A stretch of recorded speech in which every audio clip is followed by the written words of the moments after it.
El complejo mundo de la política y de los impuestos. El ministro Sergio Massa está trabajando para que mañana mismo la media sanción que vino de diputados tenga dictamen y la próxima semana ganancias sea ley.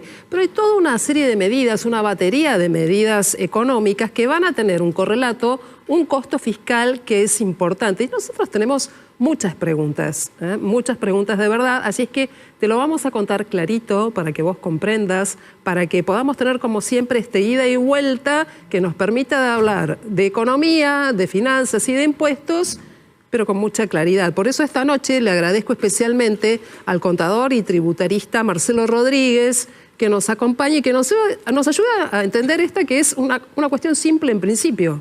Si vos bajás impuestos como ganancias, si bajás el IVA, y por supuesto todo esto tiene un impacto popular muy importante, si tomás otras medidas, pero a la vez como Estado no tenés ingresos, ¿qué va a pasar con la gestión? ¿Cómo se va a poder gestionar en este escenario donde la complejidad es evidente, Marcelo?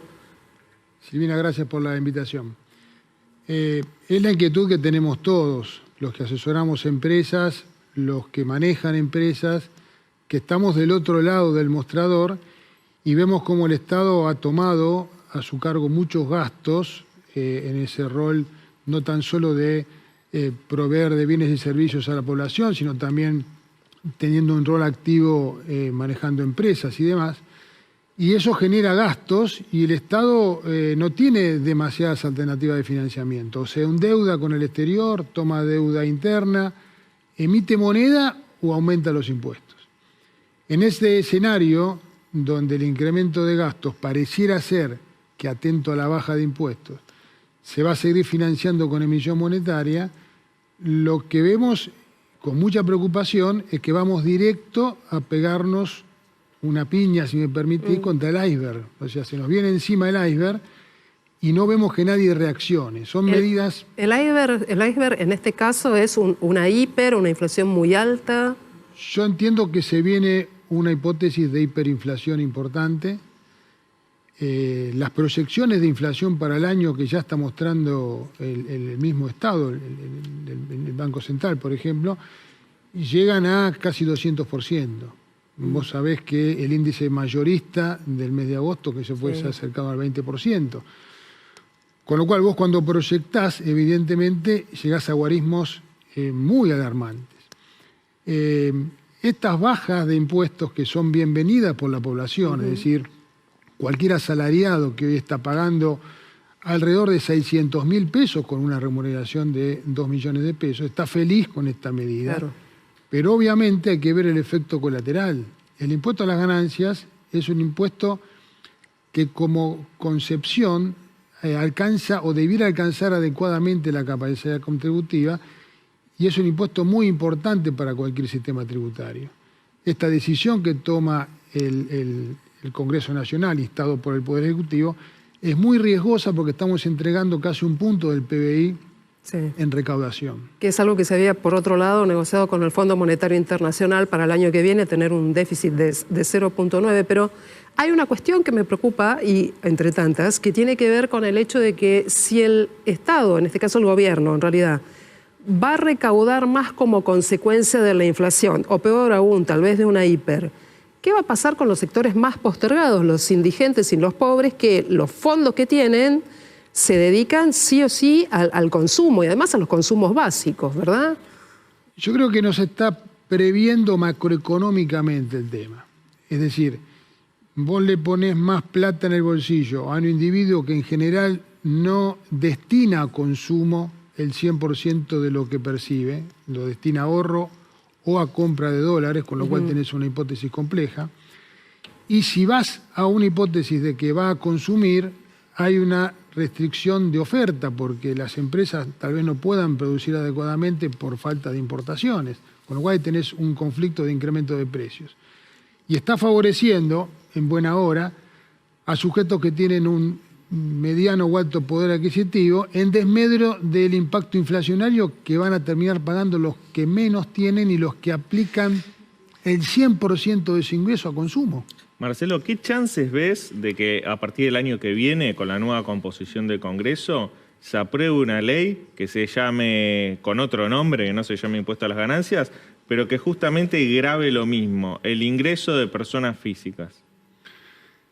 Mira, te voy a responder con lo que dije hoy a las 7 de la mañana en la facultad cuando arranqué la clase. Necesariamente tuve que hablar de esto frente a los alumnos de grado. El primer problema que tenemos es que, a mi juicio, la composición de la Cámara hoy no tiene la entidad ni la representatividad para hacer un cambio tan rotundo. ¿Por qué? Porque en un mes hay elecciones. Entonces, si hay cambio de signo político, tal vez el nuevo signo político modifique lo que se acaba de aprobar. Es un tema de definición de lo que es la génesis de la creación de un impuesto, que surge del Congreso Nacional siempre y cuando ese Congreso tenga la representatividad suficiente. Ahora, evidentemente viene esto también de la mano de hacer las cosas seriamente. Esta modificación de impuestos debería también ser lineal con lo que va a ser el presupuesto del año que viene. Estamos restringiendo o retrasando la capacidad que tiene el Estado de generar recursos. Bueno, ¿de qué manera se va a sopesar esto? En el esquema que estamos ahora, ¿es sustentable la eliminación del impuesto a las ganancias para el fisco? Evidentemente no, porque si por los medios se está planteando que tendría un costo de 1% del PBI y se planteó, lo dijo la ministra de Trabajo, que esto se podría estar sopesando, por ejemplo, con la recaudación del impuesto país. El impuesto país es un impuesto que grava el momento en que uno le pide dólares al Banco Central para hacer pagos al exterior. Es un recurso escaso los dólares, con lo cual no sería una solución. El IVA se baja, lo acabas de comentar vos. Hay una restricción también de ingresos por el IVA que se deja de percibir. Las empresas que firmaron el acuerdo de precios, Silvina, sí, van a poder diferir el IVA de agosto, septiembre y octubre, lo empiezan a pagar en 6 cuotas en marzo del año que viene, sin interés, por ejemplo. Claro. Es decir, la rebaja a los monotributistas, ahora se vienen las ventajas que van a tener los autónomos seguramente. Podemos leerlo de una manera simple, que sea quien sea que llegue al gobierno el 10 de diciembre va a tener arcas mucho más que con vacas flacas, ¿no? Con un rojo importante. Absolutamente, y aparte hay una mochila de deuda que las empresas tienen con el exterior por importaciones que se han generado y no están aún abonadas. Estamos hablando de alrededor de 40.000 millones de dólares, que Dios sabe de dónde se van a sacar esos recursos para pagar los compromisos. Hoy cuando estábamos abriendo Noticias 2030, señalábamos en el enfoque que hay un juego que tiene que ver con la idea de ir contrarreloj en el caso del gobierno, que las medidas que no se tomaron en 4 años, sobre todo en un gobierno peronista, se están tomando en este último tramo del gobierno de Alberto Fernández y Cristina Kirchner.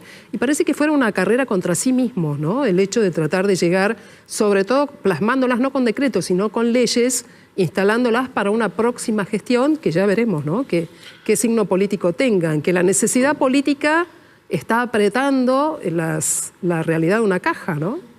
Sí, la verdad, yo no soy especialista en temas políticos, no hago política, pero cuando esto vaya al Senado, no sé qué harán los senadores, porque el impuesto a las ganancias es un impuesto coparticipable y una parte importante le va a las provincias. Sí.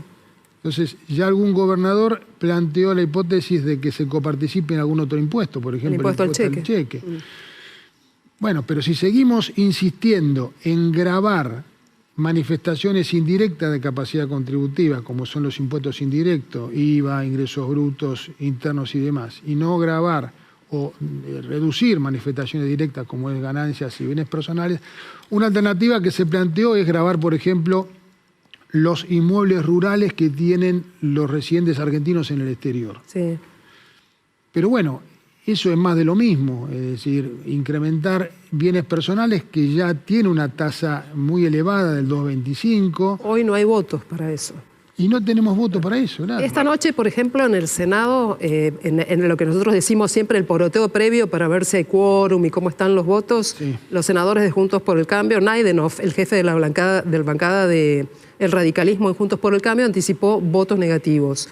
Pero el peronismo está buscando asistencia perfecta para tener los 31 con todos los gobernadores, con todos los gobernadores alineados detrás de la idea de eliminar ganancias y buscando aliados temporales. Catamarca, Río Negro, partidos federales, y necesitan 37 para el quórum y para aprobar, y están apurando con todo para ir por ganancias, al menos. Así es que la cuestión, insisto mucho en la cuestión política para definir estas cuestiones económicas y financieras. Y Marcelo, voy a algo más de fondo. ¿Es justo que un beneficiario de un plan Potenciar Trabajo que gana 118.000 pesos pague lo mismo de impuesto a las ganancias que el CEO de una multinacional que gana 3 millones de pesos? Es decir, cero, que paguen los dos cero.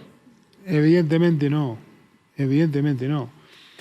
Hay una definición en que los tributaristas siempre consideramos cuando hablamos de impuestos, que es la definición de la capacidad contributiva. Más allá de que la capacidad contributiva termina siendo una valoración política que hace el gobernante, la ventaja comparativa que tiene un impuesto sensiblemente progresivo como es el impuesto a las ganancias, es que el legislador puede dosificar el impacto sin destruir el impuesto. Entonces, si vos planteás un parámetro de 2 millones de pesos para que el sujeto no pague, en el camino hay un montón de cuestiones que pueden dosificar el impacto. Hoy, por ejemplo, digamos, un individuo que tiene un automóvil y lo usa para su trabajo, puede deducir en el año 7.200 pesos de gasto de mantenimiento. En el año puede amortizar hasta 20.000 pesos. Entonces, el pago de seguro de vida está en 42.000 pesos. Es decir, hay un esquema de dosificación de la carga fiscal, evaluando las especiales características del sujeto, mucho más apetecible que destruir el impuesto y dejar y derogarlo, ¿entendés?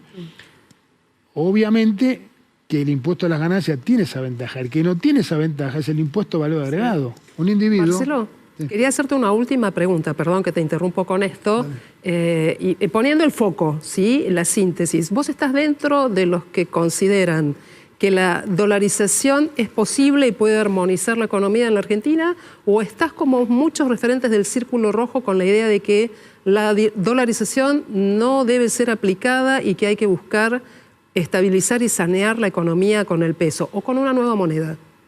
Yo no creo que estemos en condiciones hoy de cambiar el signo monetario con la inestabilidad política, con la inestabilidad económica que tenemos. Yo creo fervientemente que tenemos que estabilizar el frente económico y después evaluar qué curso de acción adoptar. En general, yo diría, decisiones que vienen de la mano como esto, como dar de baja el Banco Central y decisiones así, demasiado extremistas, el mundo no las está desarrollando. ¿Y por qué nosotros tendríamos que estar innovando? Yo creo que hay que transitar un camino extenso, largo, antes de tomar esa decisión, que aparte nos estaríamos entregando una parte importante de nuestra soberanía, ¿no es cierto? Leandro, vos estuviste trabajando con el tema del peso, pero un peso muy particular, ¿el peso oro? El peso oro argentino es una carta que han sacado los libertarios, el comando de campaña de Milei, un poco para contestarle al presidente de la Corte Suprema, Horacio Rosati, que había dicho ayer que es inconstitucional derogar el peso, pasar a una dolarización y que Argentina no emita su propia moneda. Carlos Rodríguez fue justamente uno de los asesores económicos de Milei el que trajo a colación la existencia del peso argentino, que tiene curso legal porque hay una ley que nunca se derogó, la ley 1130, que actualmente está vigente, y justamente Carlos Rodríguez dice, bueno, el peso oro argentino es una herramienta para que podamos eliminar el peso que está ahora en circulación, dejar el peso oro argentino y dolarizar la economía sin violar la Constitución. Ese es el argumento que sacó. Es un vericueto legal y un poco una chicana también a Horacio Rosati. ¿Para qué se utiliza el peso oro argentino? Se utiliza para indexar algunos contratos, algunas sucesiones, lo utilizan en la industria naviera, incluso tiene una cotización que publica el Banco Central, la estamos viendo en pantalla.